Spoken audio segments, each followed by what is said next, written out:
Hello friends, स्वागत है आप सभी का आपके अपने चैनल में। जैसा कि आप लोगों को पता है, हम आपके लिए बैक टू बैक क्लासेस लेकर के आ रहे हैं और हम आपका पूरा हर एक सब्जेक्ट, आप फर्स्ट ईयर में, सेकंड ईयर में, थर्ड ईयर में हर एक सब्जेक्ट आपका कंप्लीट करवा रहे हैं। तो अगर आप अभी तक चैनल पे विजिट नहीं किया है, आपने अपने चैनल को देखा नहीं है, तो प्लीज एक बार विजिट करके जरूर देखिए। ऑलरेडी 2000 से ज्यादा वीडियोस अपलोडेड हैं इस चैनल पर बीए से रिलेटेड, तो काफी इंपॉर्टेंट है ये चैनल आपके लिए, विजिट जरूर करना।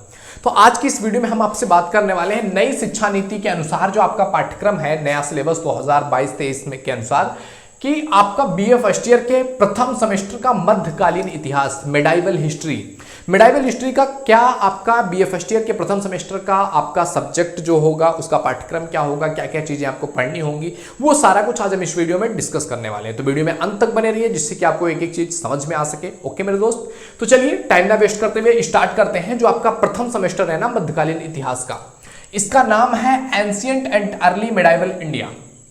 Ancient and early medieval India यानी कि प्राचीन और पूर्व मध्य भारत। प्राचीन और पूर्व मध्य भारत कब तक की स्टडी बताई जा रही है?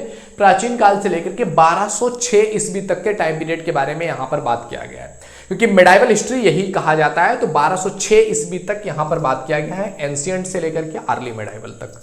अब इसमें देखो, आपका कोई भी सब्जेक्ट हो, हमने आपको बताया कि हर सब्जेक्ट आपका 8 यूनिट्स में बटा हुआ है। जो भी जब से सेमेस्टर हुआ है तब से हर एक सब्जेक्ट 8 यूनिट्स में बट गया है।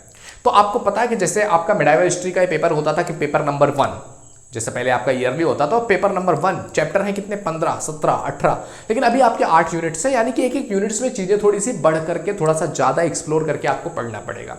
तो देखो, जैसे कि पहला नंबर यूनिट है आपका, इस यूनिट में आपको क्या क्या पढ़ना है? इसमें पढ़ना है प्राचीन इतिहास का परिचय, कि आखिर प्राचीन इतिहास होता क्या है, इसके स्रोत क्या है, बहुत सारी चीजें।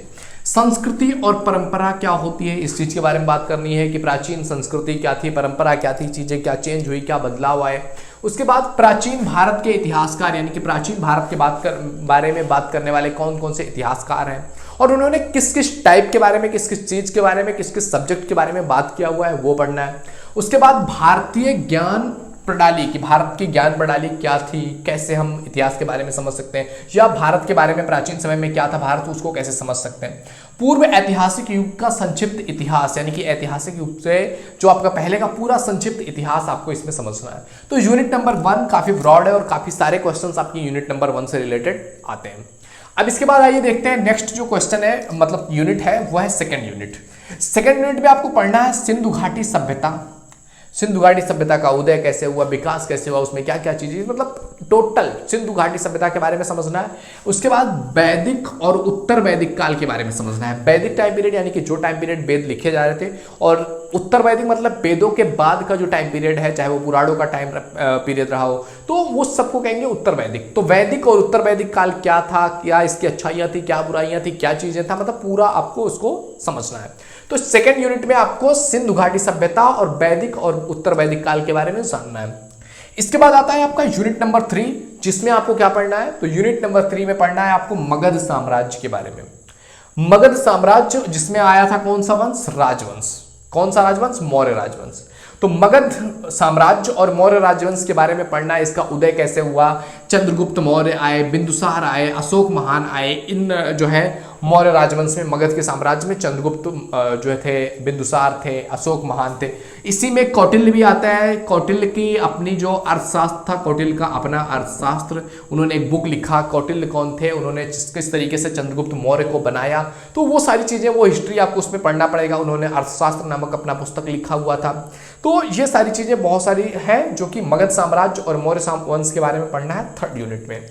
इसके बाद आ जाता है आपका फोर्थ यूनिट, जिसमें आपको गुप्त राजवंश के बारे में समझना है। गुप्त राजवंश बहुत इंपॉर्टेंट राजवंश रहा है भारत के मेडाइवल हिस्ट्री में। गुप्त राजवंश में नाम आता है चंद्रगुप्त का, समुद्रगुप्त का, चंद्रगुप्त द्वितीय का, जिसको चंद्रगुप्त विक्रमादित्य के नाम से भी जाना जाता है।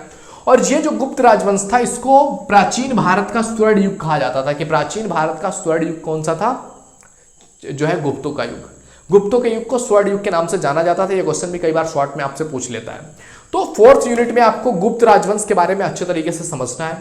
एंड इसके बाद आ जाएगा आपका यूनिट नंबर 5, जिसमें आपको हर्षवर्धन के युग के बारे में समझना है कि हर्षवर्धन का टाइम पीरियड कैसा रहा, हर्ष की मृत्यु के बाद क्या चीजें चेंज हुई, वो आपको प्राचीन इतिहास में आपने पढ़ाई होगा। तो हर्षवर्धन का युग के बारे में समझना है, राजपूत राज्यों का उदय कैसे होता है, उसमें प्रतिहार वंश, चालुक्य वंश, परमार वंश, चौहान वंश, ये सारे वंश कैसे आते हैं, इनका एक पूरा शेड्यूल क्या है, कैसे कैसे आए, कौन किस टाइम पे किस वंश का राजवंश सामने आया, ये सारी चीज़ों के बारे में आपको पढ़ना है यूनिट नंबर 5 में। इसके बाद आता है आपका यूनिट नंबर 6, जिसमें आपको भारत में सामंतवाद का उदय, राजाओं के बाद जब सामंतों का टाइम पीरियड आया तो सामंतवाद का युग हुआ, जिसमें सामंत ही सारी सत्ता का मालिकाना हक रखता था और जो आम जनता थी वो उनके यहाँ मजदूरी किया करती थी। तो सामंतवाद का भारत में उदय कैसे हुआ, इस चीज के बारे में बात करनी है। एंड इसके बाद आता है आपका हिंदुओं के रीति रिवाज और मान्यताएं, कि भारतीय जो हिंदू थे उनका रीति रिवाज क्या था, उनकी संस्कृति क्या थी, उनका सामाजिक, राजनीतिक, आर्थिक, सांस्कृतिक, सामाजिक, स्पिरिचुअल, उनकी पूरी जो रिकॉर्ड है, उनके रीति रिवाज है, उसकी जो संस्कृति है, जो मान्यता है, वो पूरी हिंदू मान्यताओं के बारे में पढ़ना है आपको यूनिट नंबर 7 में। और इसके बाद आता है आखिरी यूनिट जो है मध्यकालीन इतिहास का, वो होता है क्या, इस्लाम का उदय। इस्लाम धर्म का उदय 506 ईस्वी के बाद इसकी की शुरुआत होती है, मतलब मोहम्मद साहब का जन्म होता है, उसके बाद धीरे धीरे इस्लाम का उदय होता है। और भारत में इस्लाम का आगमन महमूद गजनबी और मोहम्मद गौरी का भारत पर जो आक्रमण हुआ, कैसे हुआ, कितनी बार हुआ, क्या चीज़ें हैं, तो उन आक्रमण के बारे में और भारत का इस्लाम में आगमन के बारे में पढ़ना है यूनिट नंबर 8 में।